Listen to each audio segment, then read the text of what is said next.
Good day, ladies and gentlemen, and welcome to your Body Confidence, Self-Confidence in the Workplace webinar. All lines have been placed on a listen-only mode, and the floor will be open for your questions and comments following the presentation. At this time, it is my pleasure to turn the floor over to your host, Nicole Jarvis. Ma'am, the floor is yours. Great. Thank you, Dagmar. Hello, and thank you all for attending today. As Dagmar mentioned, I'm Nicole Jarvis. I'm a Senior Manager of Programs at Cancer and Careers, and I will be your host for today's 60-minute webinar. Now, before we begin, really quickly, some housekeeping items related to accreditation. Today's webinar is accredited for CEUs by ANCC, NASW, the New York State Education Department State Board for Social Work, the California Board of Registered Nursing, and the Society for Human Resource Management. If you plan on receiving continuing education credit for this program from any of the accrediting bodies, please proceed with the following steps. First, you must call in individually. Participants who listen in on someone else's line will not receive credit. And then you must also complete and submit the evaluation and post-test and receive a passing grade on the post-test. Following today's session, you'll receive an email with all of this information. The follow-up email will be sent by 5 p.m. Eastern Time tomorrow, and certificates will be emailed within 4 to 6 weeks. Also, please note the planners and presenters for this program haven't disclosed any pertinent financial relationships or conflicts of interest, and that no commercial support was provided for this program. The lead sponsor for the Balancing Work and Cancer webinar series is Genentech. In addition, Cancer and Careers year-round sponsors support all of CAC's core programs, including this one. And thanks to their support, we've created the Balancing Work and Cancer webinar series, providing patients, survivors, and healthcare professionals with concise, targeted information to help you understand a variety of the issues surrounding balancing work and cancer. So, as we all know, cancer and cancer treatment take a tremendous physical toll on the body. And it's really important that we recognize the potential impact that these changes can have on a person's self-confidence, particularly in the work environment. To help us explore this issue and offer useful ways to address it, I'm delighted to have Dr. Sage Bolte, President and Chief Philanthropy Officer at the Innova Health Foundation in Virginia. Dr. Bolte is a leader in the field of oncology social work. She has a bachelor's degree in psychology and social work from Hope College in Michigan, as well as her master's degree in social work from the University of Michigan. Sage is a certified sex therapist known nationally for her work in sexual health and cancer, and has written or contributed to several peer-reviewed articles and books, including the Oxford textbook, The Handbook for Oncology Social Work. Following the presentation, there will be time for you to ask questions, so I just ask that you hold on to those. But for now, I'll turn it over to Sage to get us started. Sage? Great. Thanks so much, Nicole, and welcome, everybody. I know we all are living in this bizarre, what I call blur's day, going from one Zoom to another, and days seem to blur together, and I appreciate you taking time during your day to join us to talk about how body image and our self-assessment of our body image can impact our work, as well as how we feel confident in our work. So we're going to talk about, again, how body image may be impacted by cancer and the effect it has on body image or body changes at work. We're going to talk about some of the common challenges that people experience, look a little bit more at how our negative body image may impact the way we interact with people or ourselves, and some techniques that we can use to maintain or increase self-confidence while working or returning to work. So I always start with this slide because I found it to be so powerful when I first found it. It says, "Dear body, please heal. I don't know how much more of this I can take. I know I need to be patient, but please love me." I think this stands out to me a lot because oftentimes in my work in oncology, as people are moving into the healing space of either whether they are done with treatment or they're trying to continue to heal while they're on treatment, the body doesn't always cooperate with what the mind is willing it to do. And the lack of energy, the lack of hair growing back fast enough, the challenges of our skin changes, all can contribute to just feeling a little defeated or down on ourselves. And sometimes people don't experience this. They want their energy back so they can run. They don't care if their hair grows back, right? They just want that energy, and it's not coming back as they hoped. So why do we talk about body image? We talk about it because it actually is really important to acknowledge. Oftentimes people dismiss this and think as if it's unimportant and or it's something they, quote, shouldn't worry about. And actually, it's a very critical thing to talk about. It influences a lot of the way we interact with people, the way we hold ourselves in our workplace, in our families, in our dating life. We know that 31 to 67%, that's a large, broad number, survivors can struggle with body image changes, both during and after treatment. And there's a difference between body image evaluation and body image investment. So the body image evaluation is what degree are you satisfied with your body image, the way you look, the way you feel in your body, right? And the investment part is how much weight do you put on that? How important is it to you to feel positive or that those physical appearances, how important are they to you? Again, body image concerns are a normal human experience for all genders. I think sometimes the conversation is often directed towards women, but all genders, men, women, transgender, experience changes and challenges in body image. When we talk about self-esteem and body image, certainly your body image is a part of your self-esteem, right? So self-esteem is how we think about ourselves, our confidence, our respect, the pride, and our self-reliance. And negative self-esteem typically leads to lower self-confidence, underachieving, insecurity, anxiety, and some other challenges that we may face with our mental health and physical health. And again, when we think low about our body, that can impact our self-esteem. Some of the common body image challenges that we hear during and after a cancer experience, again, loaded with the fact that we live in a society that puts such a tremendous effort and emphasis on body image. You know, I think about my high school years and the number of Victoria's Secret commercials that were just flashed in my face constantly with the term, "What is sexy?" right? And those images still to this day impact me. So we know that, again, it's a societal effort, and when we are changed, not by choice because of cancer treatments, it can affect the way we feel about our masculinity or femininity. Maybe we've lost the muscle that we were really proud of. Maybe we lost the weight we were really proud of. Maybe we gained weight. Hair loss and regrowth, certainly, again, for some people, the hair loss is not a big deal, and whether it comes back or it doesn't impact them. But for others, it is tremendously important, and neither is right or wrong, right? It's everybody's unique experience.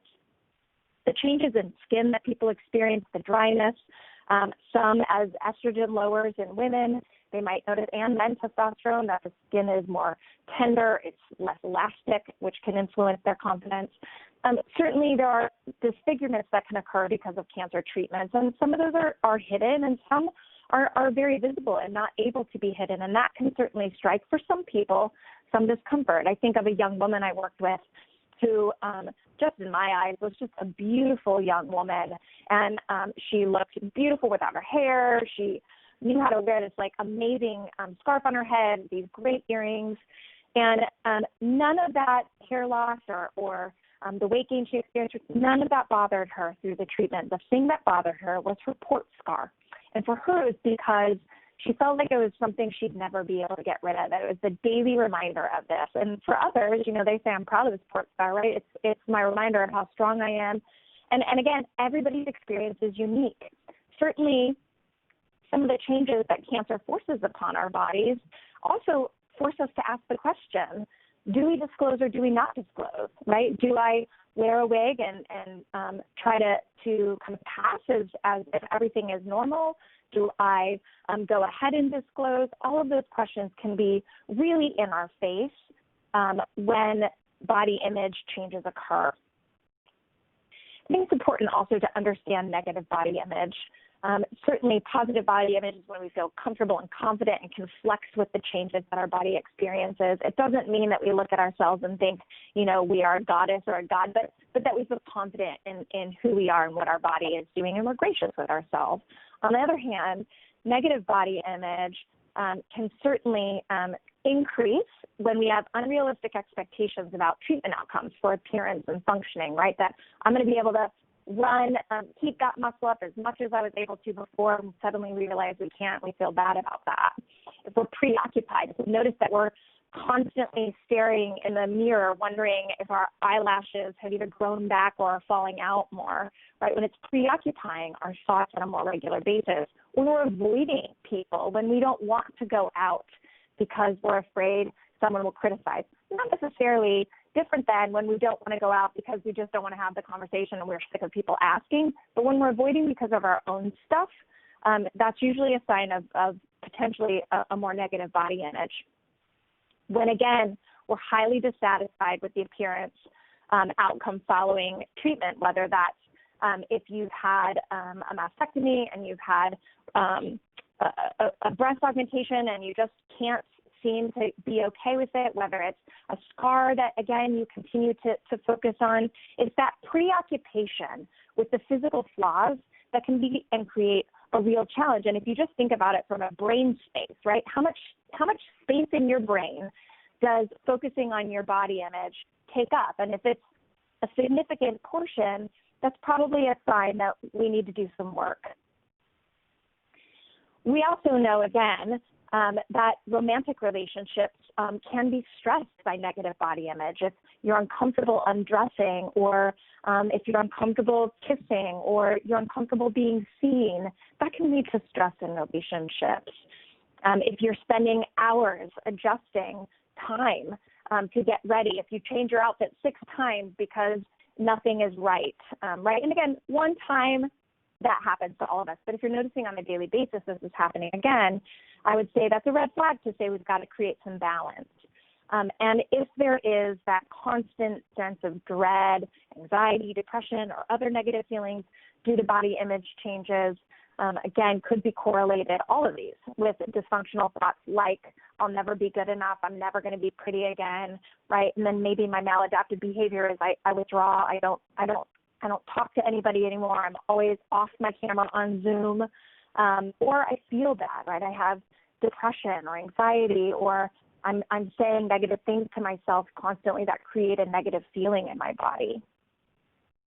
How does this impact the workplace? We talked about to disclose or not to disclose, right? That can impact with dating, with friends.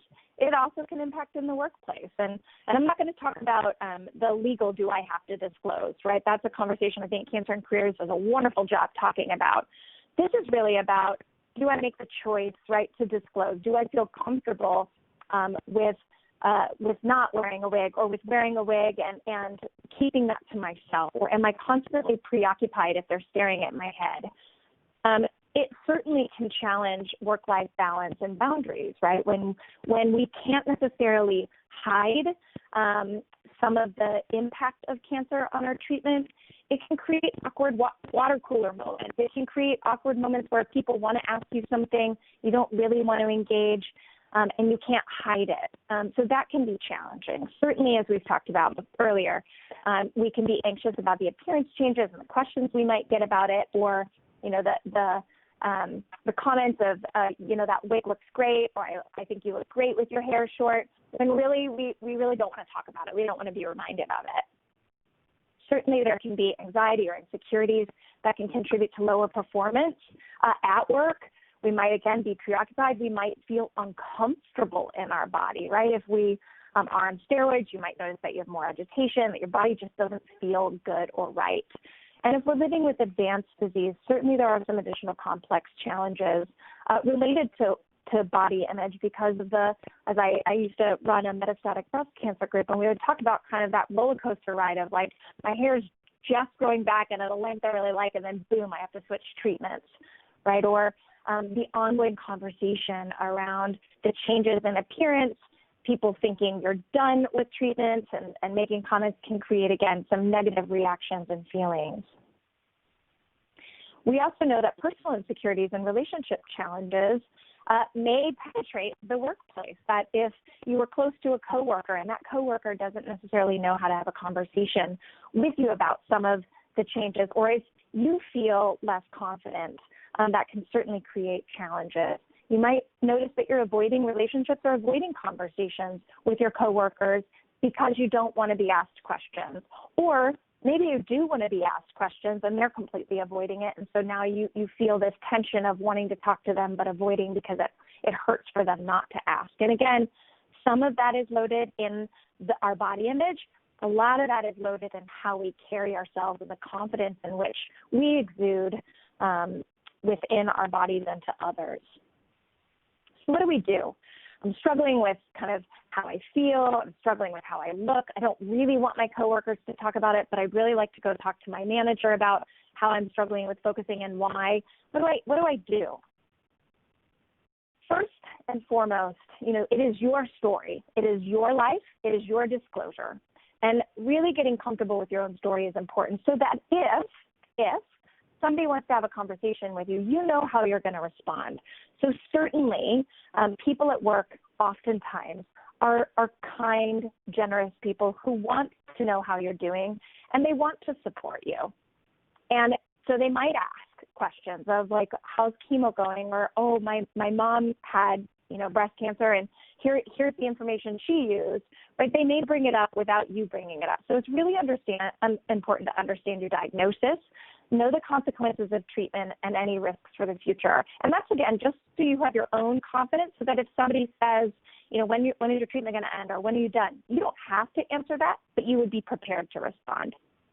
Another thing to assess is just the grief, right? I think sometimes we don't give ourselves permission enough to grieve. And I don't mean sitting and wallowing, but to grieve. This diagnosis was brought upon you, and there is never a good time for cancer to come in. And oftentimes we're so focused on just getting to the finish line, we don't realize the grief that's kind of there, the things we've lost in the process. Certainly there are a lot of things that many people gain as well, people that come out of the woodwork, a new perspective, maybe a new zest for life, but there's also loss. And they can be both. You can have grief and have new zest for life. So giving yourself time for grief, because if we don't, often what happens is somebody asks us a question about it, we may either find ourselves getting emotional when we don't want to. We might find that we get short in our response or temper. We also might notice that we avoid. And so being able to do that grief work is important. And you can do this by role-playing with a friend or a partner or a parent. Can you find different ways to disclose to someone you're close to versus a coworker, and can they be at different levels, right? There may be a coworker that you're very good friends with that you choose to disclose to, and you ask that they trust and keep that confident or confidential. Where someone else, you might just keep it high level and not give a lot of details. That is up to you, and there is no right or wrong way to do that. There is no right or wrong way to disclose your story, to tell your story. And again, if you're done with treatment and you have no physical signs of the treatment, that still is your story. You still can tell and disclose when and if you should want to. Oftentimes I tell people, put yourself in the other person's shoes. How would you react if somebody told you that they were going through treatment? What would you want to know and what would you not want to know initially? Because I think there can be times when we do the oversharing, and you can't take back things you overshare. So keep that in mind as you think about how you'd want to talk about it. The other piece in not just knowing your story, but really, I say oftentimes cancer can provide many, many opportunities, right? It creates a lot of challenges, but it can also create some opportunities. And one of those opportunities is really looking at who are your people and what fills you up. And one of those things is thinking about not just the people around us that maybe suck us dry, but what's happening in our own head, right? What are the negative thoughts that are leading to negative behavior? So if I wake up in the morning and the first thought I have is, oh my gosh, you look like that again? Oh, you look like your dad. And I don't internalize that as a positive thing, I've just started my day negatively, right? That's going to influence how I carry my body. My shoulders are going to slouch. I'm going to feel a little bit of a pit in my stomach. I'm going to go a little slower because the way that makes me feel doesn't feel good. But if I identify that thought first and I can catch it, and sometimes we don't catch it until the feeling comes, but when we can catch it, we then have the ability to challenge it, shift it, or give it an and, right? So, no, I don't look like I want to right now, and I'm going to do some really good things for my body today to help it continue to heal. Or I'm going to pull out that favorite lipstick, that favorite shirt, that favorite cologne, I'm going to go to the gym for an extra 15 minutes, whatever that might be that helps you counter that negative thought. So important. Ask yourself, what are the things I do have control over, right? Because there are many, many things that we don't have control over. We can control how I think and feel about myself often, right? Not always, because the first thought is always the first thought, but if we can catch those negative thoughts, the more we can catch them and challenge them, the more we take control over challenging the way those thoughts influence our feelings. Can you find something that you don't feel is attractive? And is there a way to minimize or maximize other qualities, right? If you notice there's a scar, can you draw your attention, people's attention to something else? Maybe it's the color of your eyes. Maybe, again, it's picking a shirt that covers that scar, whatever it might be. But can you draw to other qualities that you do like? Sometimes we obsess over one small thing that we don't like when there are tons of other things on our body that we really like. So focus on those. Where can you excel at work? What are the things that you can do that make you feel proud, that help you feel accomplished? Because that is really important as well, right? The more confident we feel, it also influences our body image. Again, when we are not confident, how do our bodies typically sit? Our shoulders slump. We might look like a little lazy or disengaged. But when we sit up tall and we bring our chest up high, and if you're sitting in a seat right now, I challenge you to do that. What happens when you put your feet on the ground, you feel them on the ground, you pull your chest up high, you pull your shoulders back, you look straight, you take a deep breath, and feel that strength in your feet and in your core and in your shoulders. It's a different feeling than when you're slouching. So how can you continue to take that and be successful at work? When we think about those thoughts that come in, as I said, those ones that just kind of jump in our head, right? I'll never look the same. Offer a counter thought. I may never look the same, but I can make choices for myself right now that help me feel better. And then choose a positive behavior. As I said before, maybe wear cologne, maybe go for an extra walk, maybe take, again, that favorite lipstick, or take a little bit more time on your hair or your wig, or watch something that makes you laugh, right? Sometimes even just laughing at ourselves can be unbelievably healing. As I said earlier, when we think about toxicity, it's not just our own thoughts, right? But we also have that opportunity to evaluate the people around us. And cancer presents that opportunity to really use what I call that cancer card to evaluate whether there are people in your world that just maybe, you might want to reconsider how close you get to them, right? If they are taking every ounce of energy that you have, that precious energy, and you are leaving their presence feeling sucked dry, you might want to reevaluate how much time you spend with that person. If it's a coworker that's constantly negative, maybe you think about distancing yourself physically, but also potentially have a conversation around, I'm really focused right now on trying to put all positive things in my world because that helps me heal. And it's hard for me to hear you complaining all the time. Or give some constructive feedback to the manager about the challenges and see if your manager can handle. When we put positive things in our life, we feel more positively. And so, again, being able to surround ourselves with individuals who are able to be honest and provide you the support you need is really important.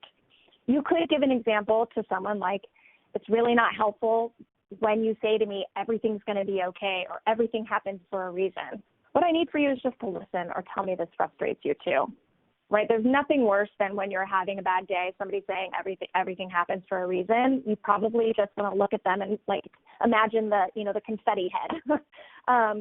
Because what you need is just somebody to sit in it with you and say, I'm so sorry you're having a bad day, period. So sometimes just giving people language, they try to be supportive, but they don't always know what to say, can be really helpful. How else can we build self and sexual esteem? One, there's a mirror exercise that you can practice, and I would encourage everybody to pick what's right for you, right? Everybody is different, and there's going to be some of these tools that you say that's cheesy or that won't work for me, but some that might. So find 3 things in the morning. Start your day with naming 3 things you like about yourself and say them to yourself in the mirror. If you can't find something physically yet that you are confident about or that you like, say something else like you rocked that presentation yesterday, or you're an incredibly kind and gracious person. 3 things positive about yourself every day. It will begin to change how you see yourself and how you think about yourself. Practice positive affirmations. right? I accept my body. I'll do everything I can to love and help it heal. My body is supporting my healing process. It may not be going at the pace I want, but it's supporting my healing process.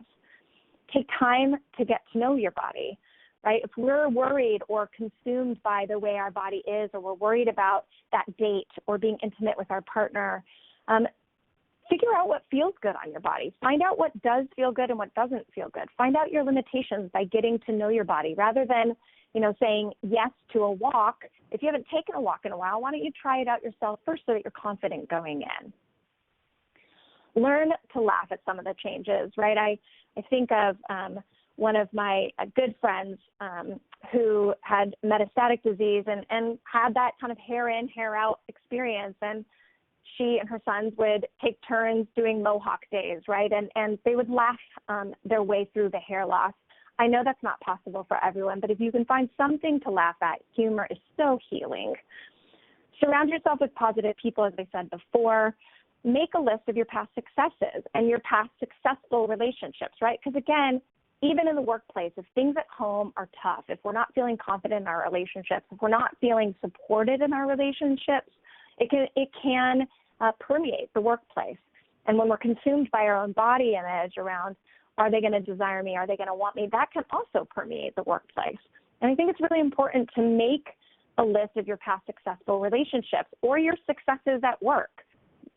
Most likely, the majority of them are not based solely off how you look, but they're about who you are as a person. It's also important to connect with yourself. Certainly we know that there are new limitations, and many people have heard me speak before talk about kind of the and in that, right? Today I may feel good, and tomorrow I may be a little tired. And it is frustrating to not always be able to predict, right? But we can control today. So know what your new abilities are. Give permission for them to be fluid and changing, and communicate that to your team at work, right? Today I feel really good. Give me extra work to do tomorrow. I'm not sure it'll be here tomorrow. Or to do today, I'm not sure it will be here tomorrow. Again, getting to know your own body with connecting to yourself with self-pleasuring exercises, what makes you feel good, how do you feel strong? Choose one or two friends who you can be honest with. It is so important. We know that there is healing through connection and support, and we don't need a ton of people to have that, but one or two people that can be that anchor, that rock, whether they're in the workplace or outside of the workplace, really important. It's also really important to just take time out to do something that feels good for yourself. That could be taking a 5-minute nap. That could be sitting on a porch, a bench at a park and just letting the sun hit your face. It could be exercising, whatever that is, especially in the time of this pandemic. Things aren't as accessible as they used to be. So find some things you can do on your own in your apartment or house or outside that are safe, that fill you up and reconnect to yourself. Certainly prayer and meditation are things you can do anywhere and have a great outcome on your spirit. Connect to a support group. Support groups can be a great place to talk about some of these concerns. The one thing I would say about support groups is, especially if you're struggling, find a support group that is moderated by a professional. Peer support groups can be really helpful at times, but when you're struggling, having that professional there can help moderate some of the conversations to be more productive than what sometimes you can find on a peer-mediated platform. Certainly, if you continue to have some concerns about your body or the way it's healing or scars or other things that you're just not happy with, make an appointment with your doctor. See if there's some solutions that are possible. There might be. When we think there aren't, sometimes there are. And again, if you find yourself withdrawing more, and it is harder to assess in this Zoom world we live in, am I withdrawing or am I being safe? Am I noticing that I don't want to get on Zoom because I'm just zoomed out, or is it because I don't want to be seen today, right? Notice that and take note if it is potentially depression, and then talk to your trusted, whether it's your medical oncologist, the nurse in your oncologist's office, or your primary care physician, or if you have a psychiatrist, bring that up with them. So when we talk about techniques for strengthening body self-esteem and or self-esteem, one of the things I love saying is the message that you're telling yourself really true, right? Is it? Can you do a fact check with a friend? Is this true about me? And would a person say this to another person, right? If my, oh my gosh, you look like that again, oh, would I ever say that to another person? Absolutely not. So why am I saying that to myself? Can I offer myself something that is a little bit more gentle and kind? And although this is a kind of a cliche statement, right? If I could just stop, I would stop. But what do you get out of making this thought or thinking this thought? If it makes me feel bad about myself, stop. Again, it's easier said than done, but when we recognize them and we notice that they're negative, it gives us power to really think about changing that thought. There are great ways to be more expressive with our thoughts and get them out, right? We can do that through journaling. We can do that through drawing and art, utilizing an art therapist or taking an art class. We can do that through meditation and prayer. There are great apps now that can walk you through some affirmations. Health Journeys has affirmations on it that are wonderful. Certainly there are others like Headspace, Calm, that can be more centering and grounding. That again, the more self-aware and the more self-giving we are, the stronger our self-esteem, the stronger our body image is going to be. Moving, exercise, dance, walking, boxing, getting that energy out and feeling stronger in our body is certainly an important thing. And learn to identify, as we said, and beat your negative thoughts to create a more positive response. Some other examples, using words like happy, peaceful, loving, enthusiastic can be really actually changing in our body. When we notice that there are words like can't, never, won't ever, worried, frightened, upset, that becomes more. So instead of I'm tired, maybe you could offer a different statement like, I feel like I need to choose something to give myself more energy today. There's a different reaction to that, right? I'm tired is, oh, I'm so tired. Oh, I notice I'm tired, and I'm going to do something and say, I need to do something that gives me a little bit more energy today. So making a statement like, I'm not going to worry, right, that's unrealistic. We're always going to have some worry, but I'm going to focus on the positive, or it would be nice. Thinking about present tense, right now, right? Again, we can only control what is right now. So using a statement right now of, I am sitting in my chair right now and I feel strong. I am healthy. I have a good job, right? Those moments right now are really important.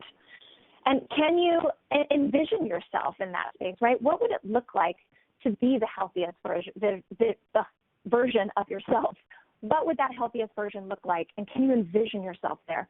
Live into that, right? Set it as an intention. There's real power in setting an intention.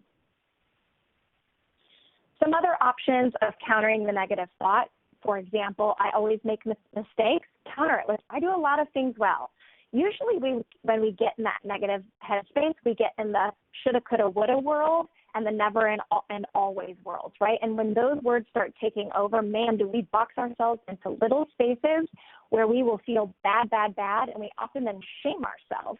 So when you notice there's more shoulds, right? Or I should have, I could have, challenge.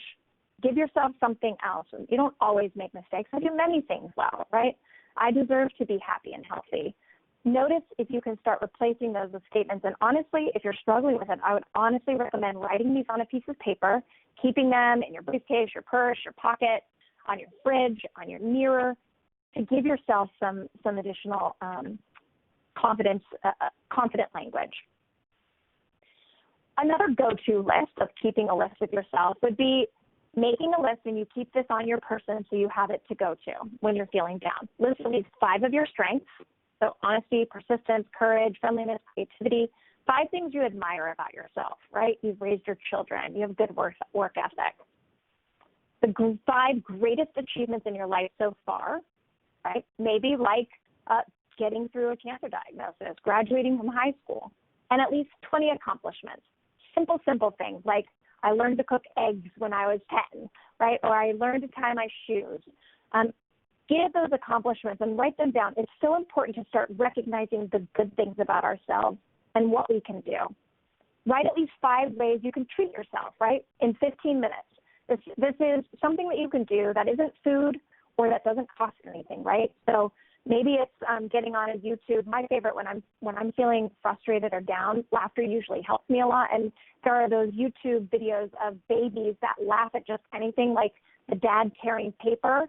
And there's something about that giggle that an infant gives off that makes me laugh so hard. So that's one of my go-tos, is that YouTube site to find that video to make me laugh. Again, can you text, is there a friend that's on that list that you can text that you have a code word for and he or she sends you something back to encourage you?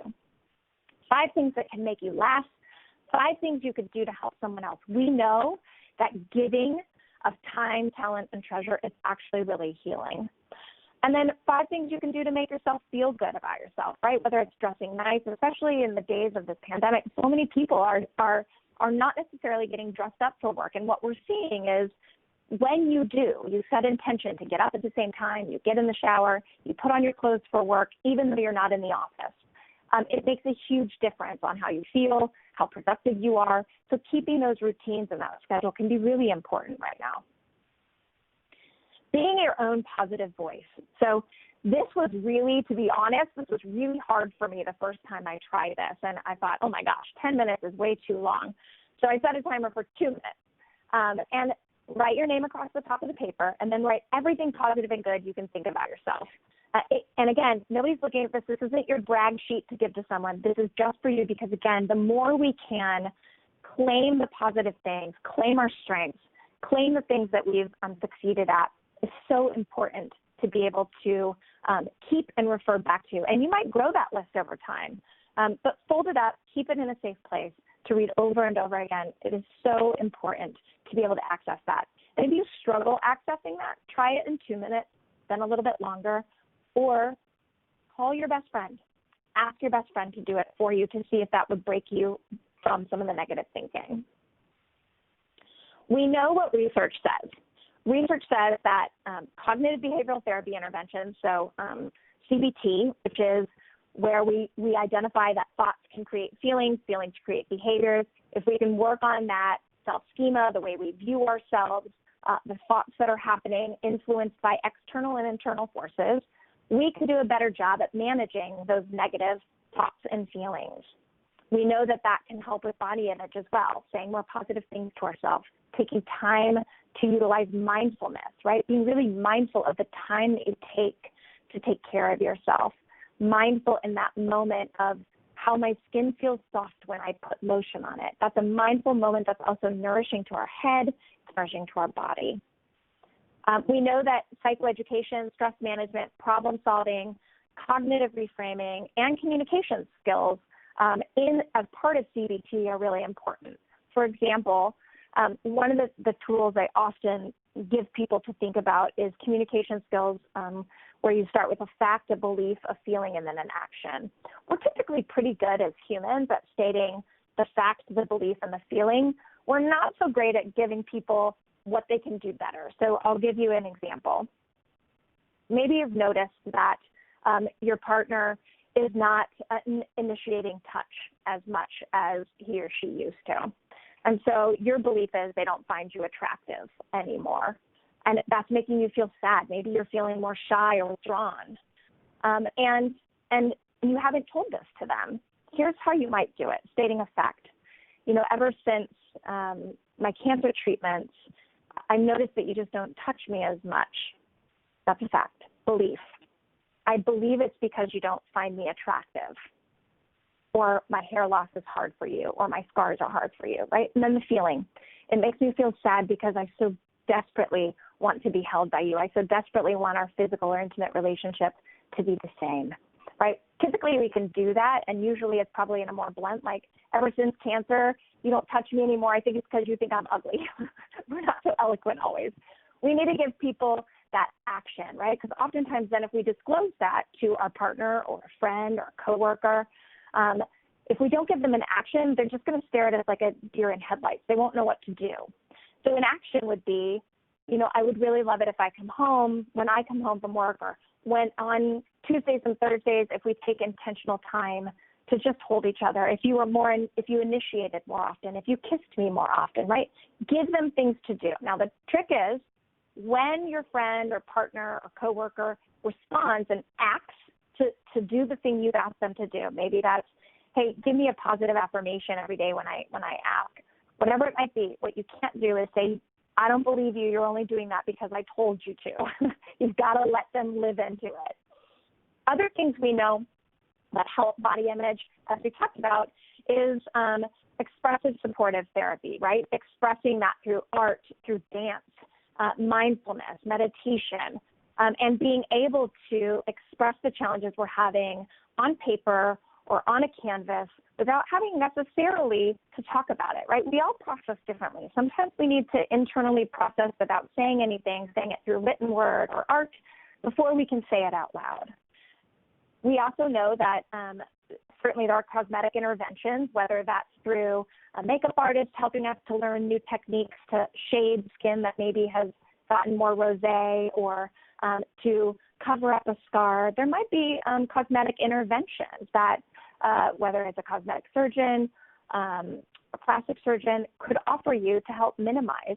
We know that there are ways to treat scars without surgery as well. So don't allow that. I mean, some people say like, oh, that feels so superficial for me to care about it. And I just want to free you up from that. You know, if you're struggling with something, ask for help. Seek out a doctor's opinion. Seek out a therapist's opinion. Oncology social workers are really comfortable having conversations about challenging body image or feeling like they're struggling in the workplace. So reach out for help.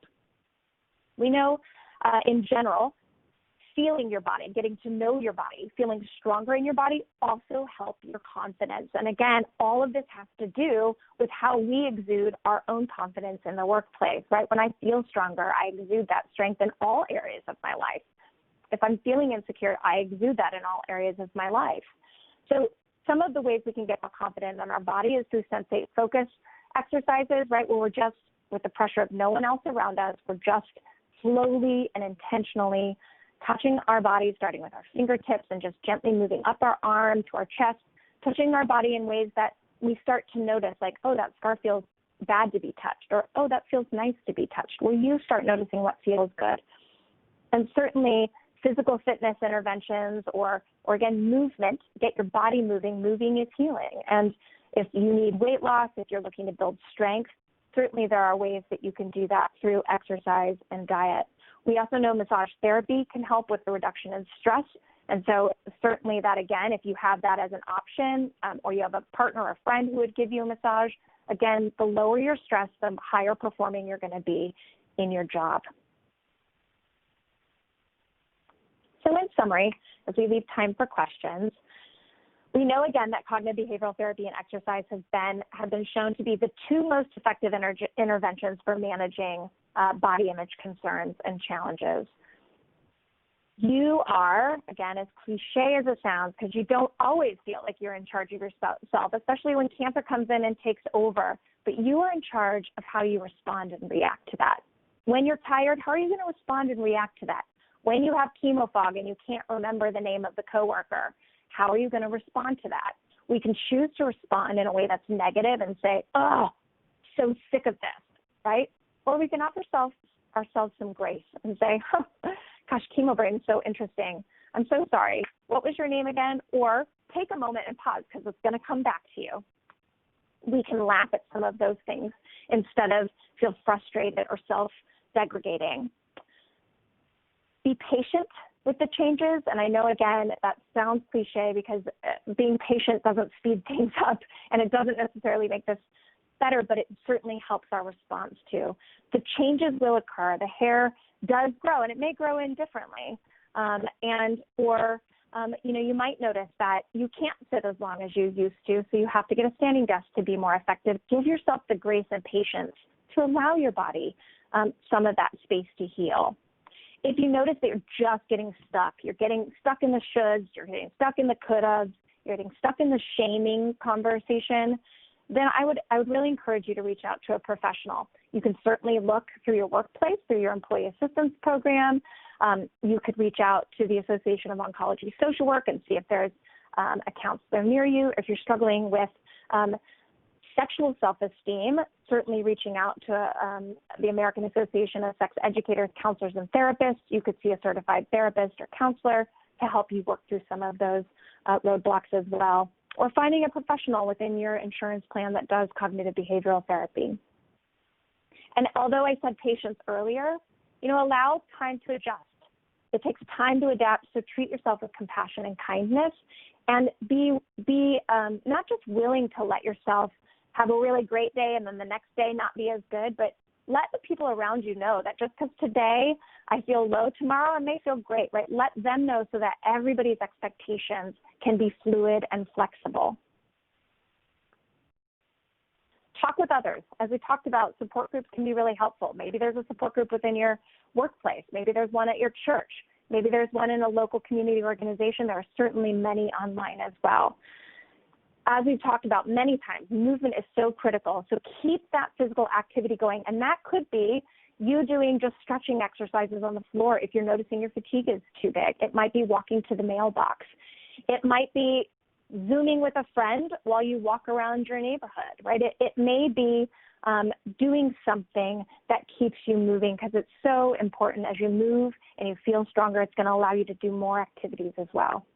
Again, as I said earlier, talk to someone, a medical professional. Are there medical or non-medical interventions that you can take to minimize the thing that is bothering you so much? There's no shame in asking. Talk to your healthcare team about what your goals are. What are you still struggling with? I'm still struggling with this fatigue. I just can't shake it. I'm having a really hard time concentrating at work. I know that you said I was going to have chemo brain and this chemo fog would lift over time, but it's really affecting my work. Is there anything that we can do? Have a conversation with your providers. You might be surprised at the creative strategies they come up with. And as I said, seek counseling for ongoing support.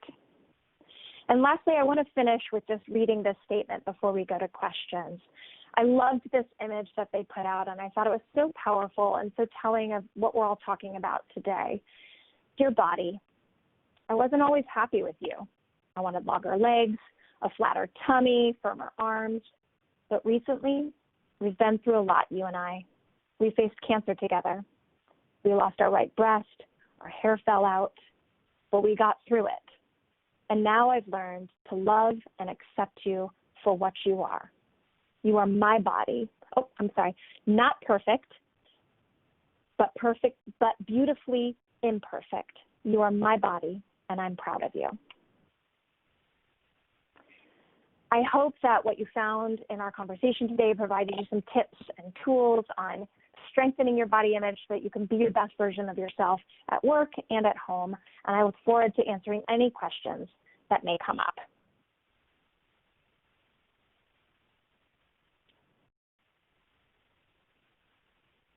Great. Well, thank you so much for sharing your time and knowledge with this stage. I know that I personally learn something new every time that I hear this presentation. It really is such useful information for everyone.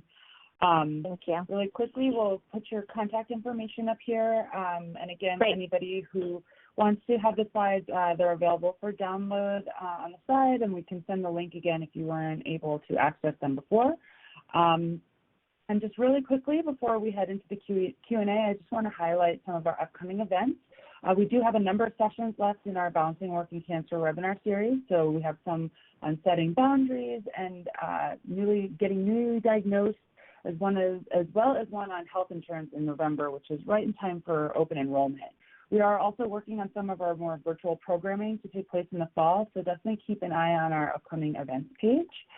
And I just also want to point out really quickly some of our resources that may be helpful for anyone concerned about balancing treatment and their job right now. We offer free career coaching as part of our Ask a Career Coach message board.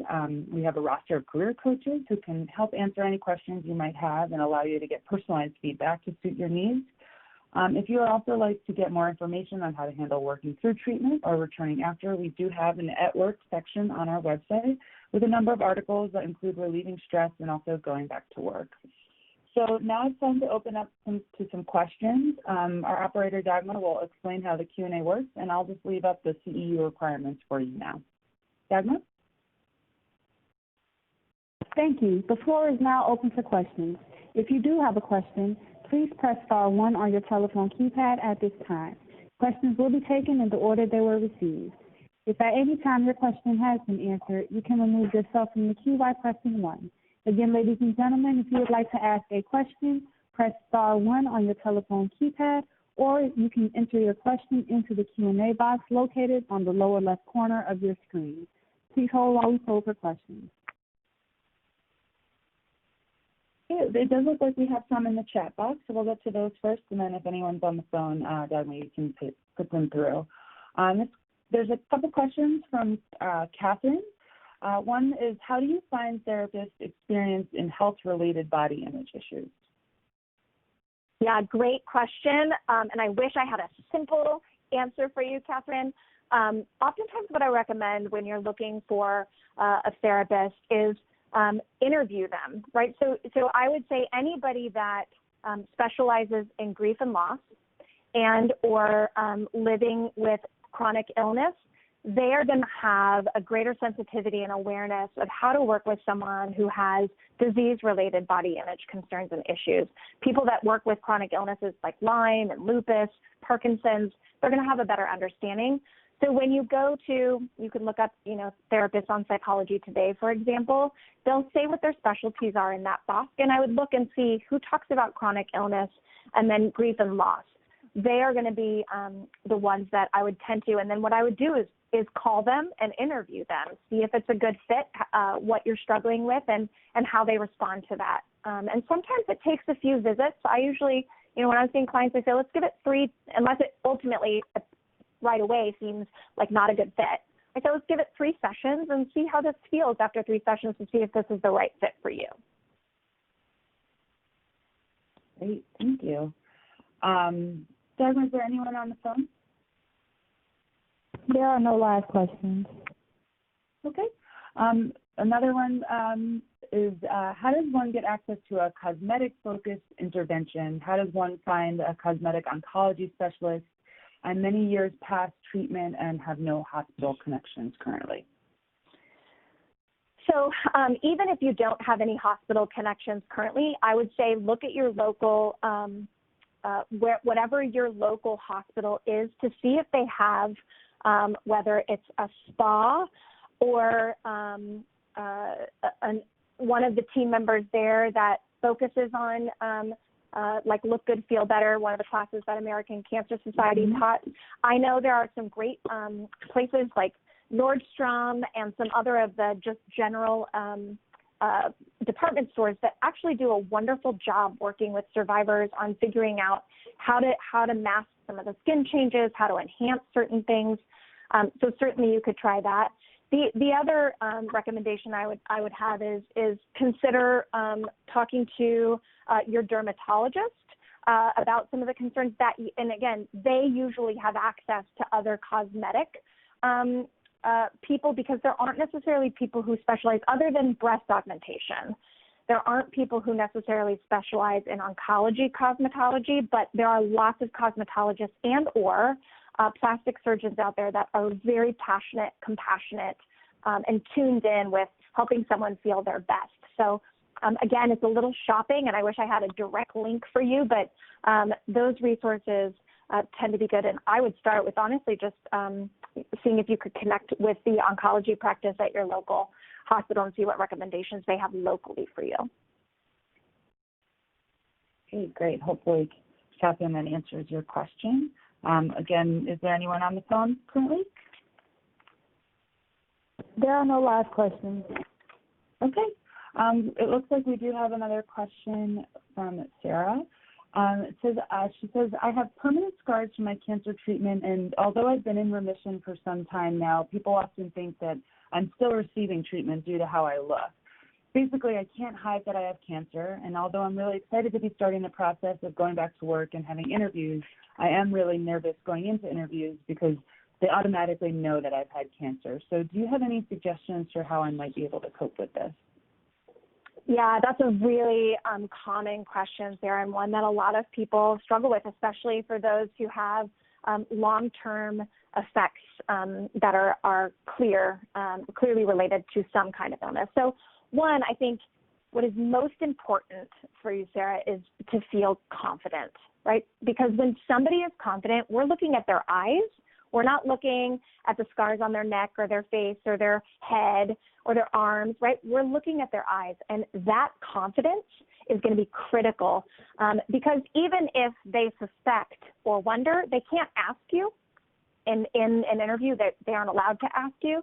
So your job is to shine really bright, to go in there with a confident handshake, to go in with a confident smile, to talk about your strengths, to focus on the things that you excel at, to talk about, know the mission of the organization you're applying for, speak to why you'd be a great fit for the job. That is going to oftentimes, not for everyone, but that oftentimes is going to be something that distracts them from the other obvious effects that you may have. And that what they're going to see is, yes, the scars, but what they're going to see is a determined, bright woman who wants that job. So again, your confidence, and sometimes I will tell people, stand in front of the mirror and practice.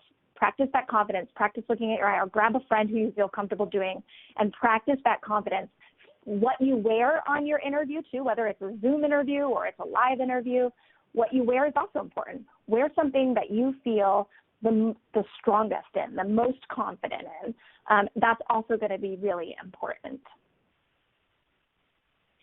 Yeah, absolutely. And just to add to that, there's some merit to the fake it till you make it kind of thing. So, putting on a smile and really focusing on what you think is important and what should be focused on in an interview, which is really what you are capable of doing, is a really good attitude to take when going back to work, I find. Okay, I think that's all the questions that we have right now, unless anyone's on the phone or anyone wants to submit any others into the chat box.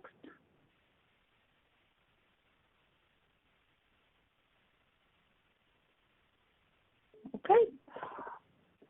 All right. Well, I think that in the interest of ending on time, which is a fantastic thing to do these days on the age of Zoom calls, I think we'll wrap it up here.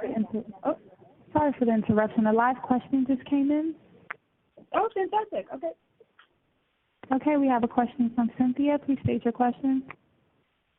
Hi, Sage.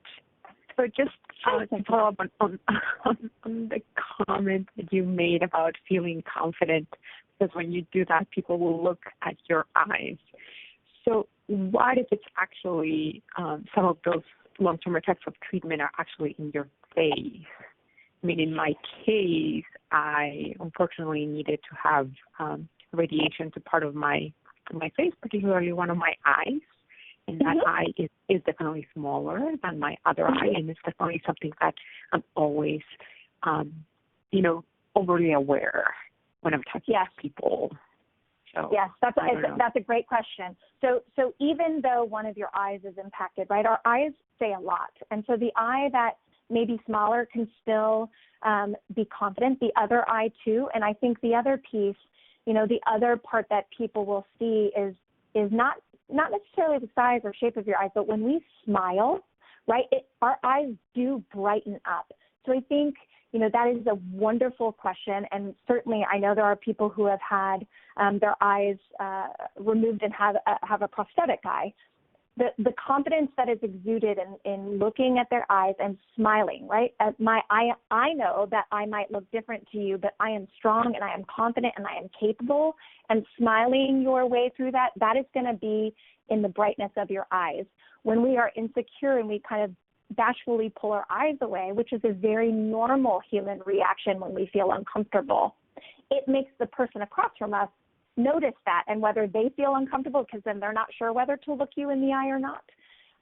The more that you can use that in a way, again, that brightens, even though they're different, the more confident that you look them in the eye, the less uncomfortable they're going to be, and the more comfortable they're going to be making eye contact back with you. Is that helpful?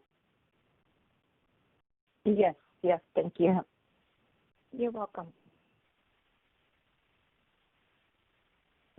Thank you so much, Sage. I think we are going to wrap it up here. So I hope that you all found this webinar valuable, and we do really appreciate your feedback. So again, when we circulate the online evaluation form, we hope that you'll take the time to fill it out, even if you aren't requesting CEUs.